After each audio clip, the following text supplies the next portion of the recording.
I got home from work today and I found this, and I could only think one thing. Oh, what's in the box?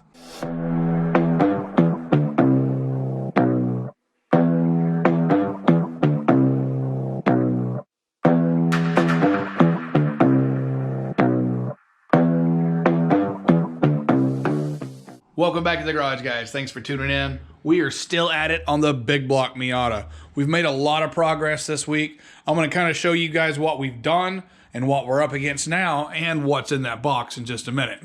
But the first thing I want to point out to you guys is you may have noticed it's the other way around now. We actually got some brakes working on this thing, so no more using the wife and the wheel chock. So what I did is I made some makeshift lines here, and I just got the front Mustang calipers installed. I didn't even knock the rust off the rotors, but they're still better than nothing.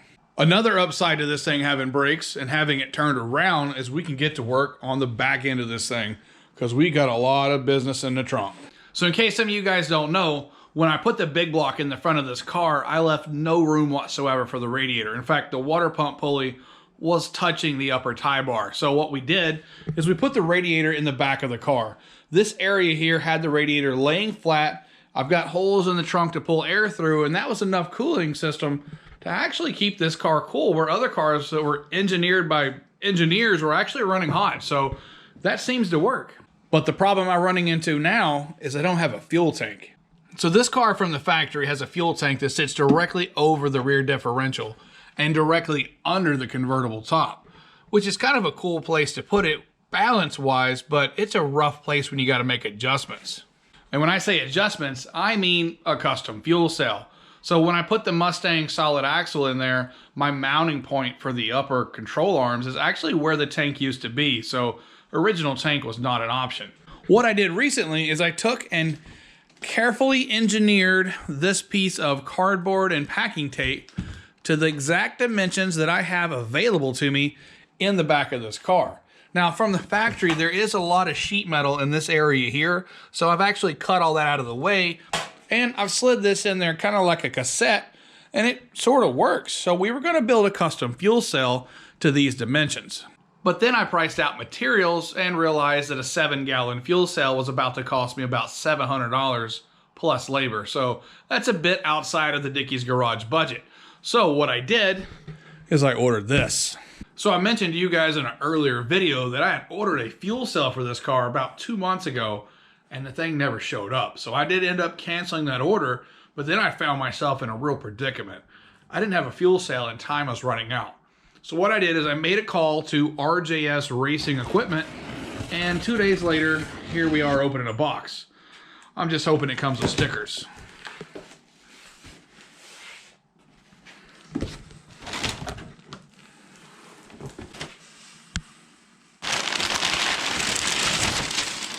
Ooh.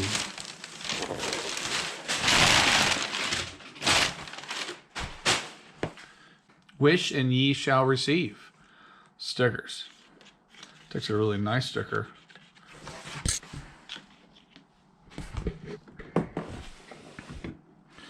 So is it just me? Or do I have the world's largest gas cap now? Holy crap, look. I can hide small children in this thing.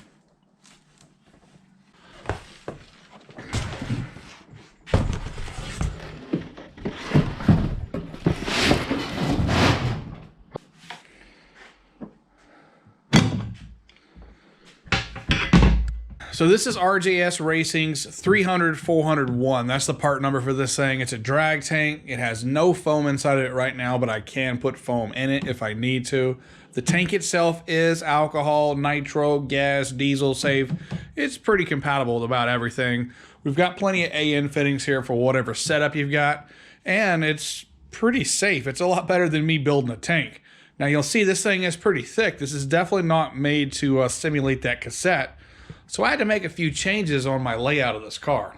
So back when I was cutting the sheet metal out, trying to make that cassette work for this fuel cell, I got to thinking that would be a lot better spot for a radiator. I've got a better angle for my airflow. I've got enough room for a radiator there. And then that opens up all this area here for fuel cell. So when I ordered this tank, I ordered it to the dimensions that should fit inside those frame rails. So I'm going to go ahead and give it a test fit right now and just see what we're up against. I'm pretty sure I got to do a little bit of fabricating here. And this thing is nice and light. I bet it won't be with 15 gallons of fuel in it. All right, so I'm nowhere near dropping in the hole yet, but I am inside the frame rails all the way around. What I want to do is recess this down into the floor so that I got plenty of room for airflow, but I don't want to make it so low it's a safety hazard. So I've definitely got my work cut out for me this weekend. So that's what I'm going to be doing over the next couple of days. I know it's still early in the weekend. I plan on getting this work done and getting you guys another video, possibly of a test drive, before the weekend's up. But with all that said, guys, I got to get to work. So as always, thanks for watching. Don't forget to like and subscribe.